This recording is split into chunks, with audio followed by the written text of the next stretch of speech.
Olá, irmãos, graça e paz. Continuamos os nossos estudos da EBD, agora já num outro bloco de estudos, onde nós estamos estudando sobre os mandamentos. E já ouvimos na primeira lição lá com o irmão Marcelo Romualdo, vocês também nós tivemos a apresentação aí com o irmão Jorge Fontainha, e agora nós vamos dar continuidade a esse bloco de estudo, nós vamos abordar as lições 2 e 3, né? E a lição 2 vem falar sobre a questão do o primeiro mandamento, né? Onde no livro de Êxodo, no capítulo 20, a partir então aí do primeiro versículo, mas dando ênfase a partir do segundo versículo, onde Deus se apresenta dizendo para o seu povo que ele é o único Deus, né? E que realmente ele ama esse povo e que Deus exige essa exclusividade, né? E nós entendemos que muitas das vezes, assim como o povo, o povo hebreu, o povo judeu, eles esqueciam, né?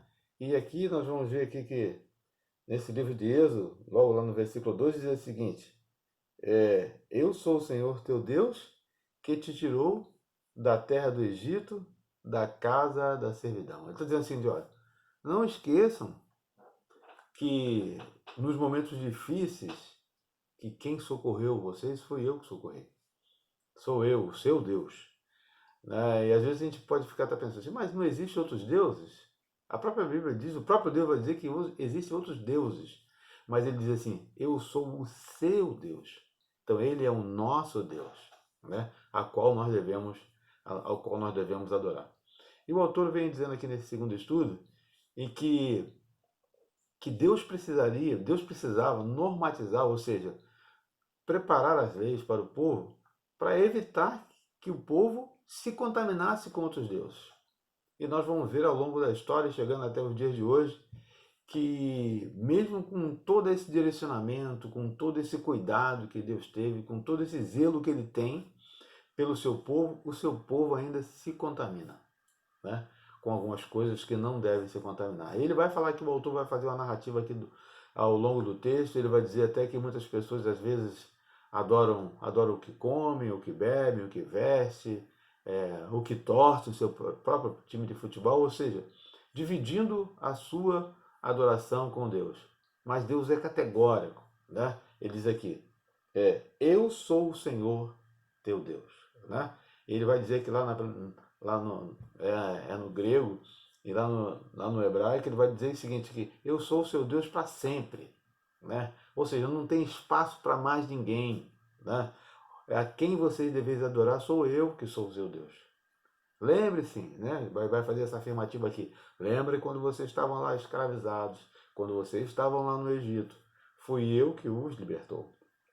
Então, nós devemos entender e trazer para os nossos dias de hoje, né, que a nossa adoração precisa ser, se ela ainda não é, se você ainda não faz isso, a sua adoração precisa ser exclusivamente para Deus, né? Porque é Ele que nos socorre nos momentos difíceis. É Ele que intervém, né, nas nossas necessidades, né? É Ele que nas nossas horas de angústia, é Ele que nas horas mais difíceis, é Ele que nos socorre. Então, por isso que ele diz assim, ó, eu sou o Senhor teu Deus. Né? E ele vai continuar dizendo aqui, no versículo 3, não terás outros deuses além de mim. É claro, né? Então, mas não tem outros deuses? Tem, mas eu sou o seu Deus. Né? E como eu falei aqui, muitas das vezes nós colocamos muitas coisas, ou tentamos colocar muitas coisas no lugar de Deus. E Deus não quer dividir, não divide a adoração que é exclusivamente e pertence a Ele. Porque nós somos criaturas dele, fomos criados por Ele, né? Para a sua adoração, para o seu louvor e para a sua glória. Nós não podemos esquecer disso em nenhum momento da nossa existência. Quer seja nos momentos bons, né? Quer seja como aquele próprio Deus falou que como Israel estava lá no Egito, ou seja, Deus não havia os abandonado, mas eles estavam pagando ou eles estavam sofrendo aquilo que realmente eles procuraram. Mostrando que Deus não se esquece de nós. Mesmo nos momentos difíceis, quando nós procuramos, numa linguagem bem assim direta, quando nós procuramos problemas com as nossas próprias mãos, com nossos próprios pés, né? Deus não se distancia. Então não busque outros deuses ou outras formas de adoração, mesmo nos períodos de dificuldade. É pelo contrário, se achegue a Ele, né? Porque ele diz, né, que o ouvido dele não está gravado, a mão não está encolhida que não possa abençoar. Ou seja, Deus não se ausenta de nós e nós não precisamos se ausentar dele, porque nós devemos assim então adorá-lo. E lá no versículo 4 ele diz assim, ó, não farás para ti imagem esculpida, nem figura alguma que haja em cima no céu, ou embaixo na terra, ou nas águas, ou embaixo dele. Está dizendo o seguinte, ó, não busque outro Deus em lugar nenhum. Assim ele falou com o povo, com o seu povo lá, o povo do Egito, lá, o povo de hebreu lá atrás, o povo judeu. Né? Ele está falando para o nosso dia de hoje. Ó, não existe embaixo na terra, ou acima do céu, ou embaixo da água, ou seja, em qualquer outro lugar, outro nome ou outro Senhor que possa ser adorado. Né? E como eu falei aqui, muitas vezes nós trocamos a nossa adoração, ou seja, queremos adorar a mais de um Deus, ou deuses, como está dizendo aqui. Como eu falei, às vezes o que comemos, o que bebemos, o que vestimos, família, mulher, filho, alguém mais achegado. Então ele está dizendo aqui, Deus quer de nós exclusividade na sua adoração. E, e outra coisa que ele vai dizer aqui nesse segundo estudo, que Deus também estava preparando o povo, assim como nos prepara, porque ele falou na sua palavra, já adiantando um pouco, ele vai dizer o seguinte, que nós estamos desse mundo, né, mas nós não somos desse mundo. Ou seja, vocês vão viver, vão interagir, vão conviver com outros povos que não me adoram. Então, para que vocês não se contaminem ou para que vocês não se desviem da minha presença, vocês precisam saber que eu sou o único Deus para vocês. Assim como ele falou lá para o povo do Egito, ele está falando para nós hoje, né? Porque ele sabia que aquele povo, que era o povo dele, né? Que aquele povo ia encontrar outros povos através das conquistas, como teve lá, como o autor vai falar aqui com os filisteus, que eles tinham outra cultura, adoravam outros deuses, né? E fatalmente seriam seduzidos, né, a um outro tipo de adoração. Então Deus já adverte, né, chama atenção, não farás para ti imagem de escultura que está embaixo na terra, em cima da terra, embaixo da água, ou seja, prevenindo, né? Assim também ele nos previne. Né? Por quê? Porque ele nos ama, porque ele quer o melhor para cada um, porque ele quer o melhor para cada um de nós. Né? E aí ele vai dizer aqui que aplicação, né? Aplicação para a nossa vida. Uma das aplicações, ele vai dizer que na formação do seu povo, Deus se apresenta como único Senhor. Na libertação da escravidão do Egito, ele exige que esse povo adore com exclusividade. Por isso que ele diz que eu sou o seu Deus, ou seja, eu sou o seu Senhor. Não busque outros deuses, embora você vá conhecer outros. Outros vão se apresentar, outros vão ser apresentados a você. Mas ele diz assim, eu sou o único Senhor, eu sou o seu único Deus. Ele vai continuar, ele continua dizendo aqui, né? Ele exige que esse povo o adore com exclusividade, evitando influências politeístas dos povos circunvizinhos em todos os dias. Também sofremos influência de outras religiões e seitas. Como você tem se preparado para evitar essas influências em que o afaste do Deus verdadeiro? Ele está dizendo o seguinte, né? O autor está fazendo esse questionamento para cada um de nós, mas nós podemos ver que nós podemos nos preparar. Conhecer o quê? Conhecendo a palavra, conhecendo aqui os mandamentos, né? Para que nós não venhamos a nos afastar de Deus. E lá no segundo mandamento, ele diz que ele é um Deus zeloso, né? Como já disse aqui no versículo 4, né? Você não vai adorar outro Deus além de mim, seja de que forma for, né? Mas ele vai dizer aqui no versículo 6, não te encurvarás diante delas, quer dizer, das imagens de escultura, aquilo que você tenta colocar, que nós às vezes tentamos colocar no lugar de Deus, diante delas, nem as cultuarás, pois eu, o Senhor teu Deus, sou zeloso. Eu castigo o pecado dos pais nos filhos até a quarta geração daqueles que me rejeitam. Né? Deus está dizendo aqui, eu não vou virar as costas, mas possivelmente, olha, vocês vão passar dificuldades, né? Vocês vão realmente ter Momento difícil, porque vocês viraram as costas para mim. Então, vai passar um momento de difícil, né? Nós vamos passar pelo vale. É por causa de Deus? Não, por causa da nossa desobediência, né? Então, por isso que ele diz aqui, ele fala, eu sou um Deus zeloso. Eu sou um Deus zeloso, né?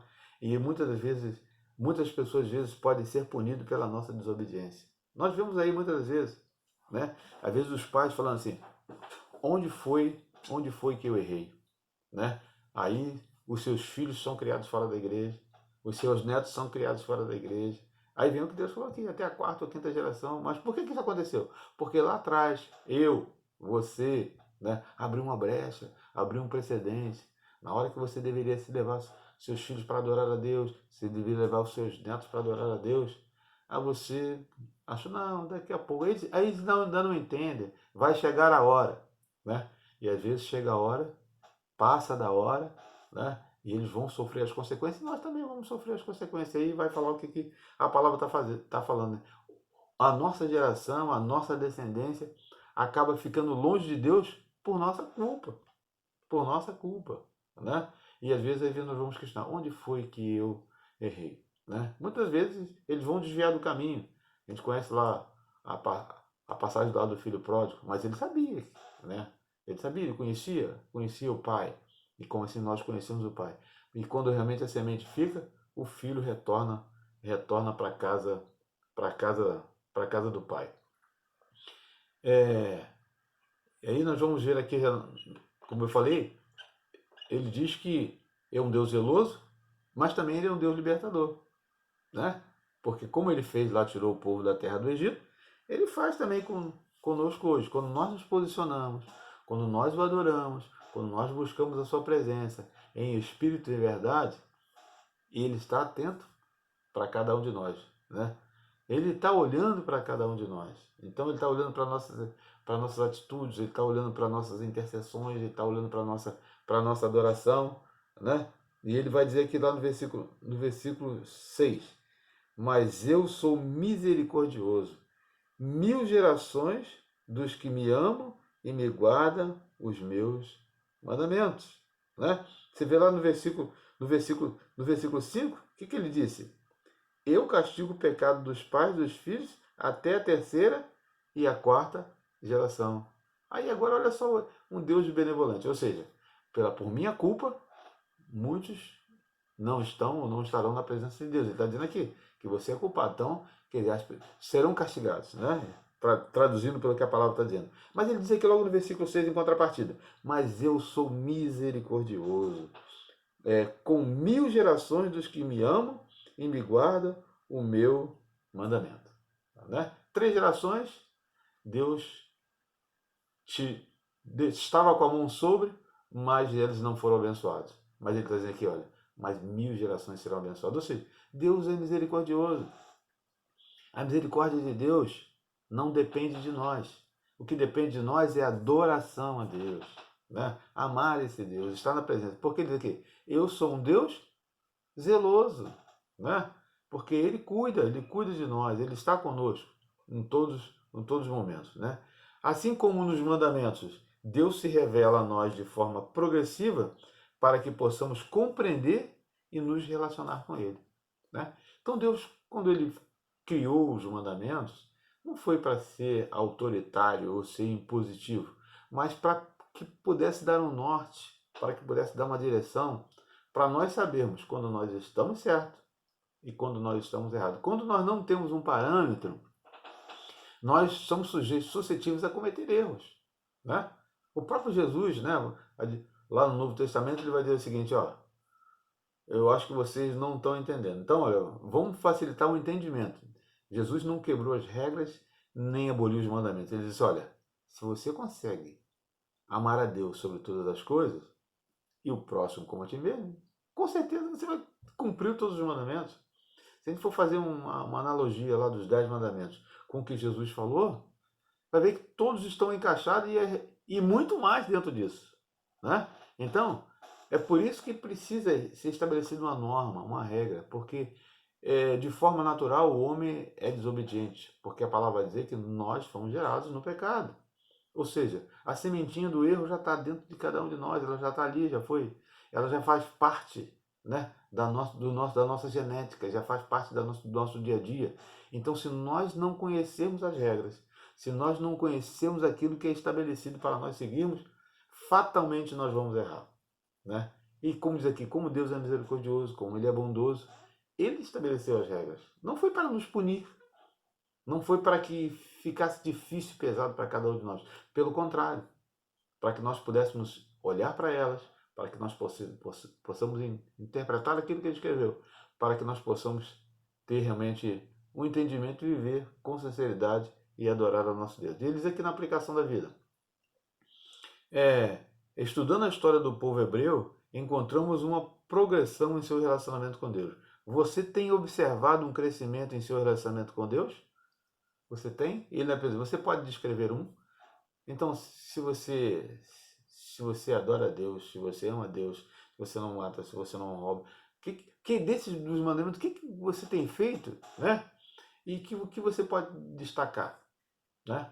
Na sua vida? O que isso tem servido para o seu crescimento como pessoa, como cristão, como pai, como marido, como filho, como cidadão, né? O que isso tem realmente acrescido na sua vida? Então é alguma coisa para a gente poder estar refletindo, né? Poder realmente estar observando, para saber o que realmente tem acrescentado na nossa vida.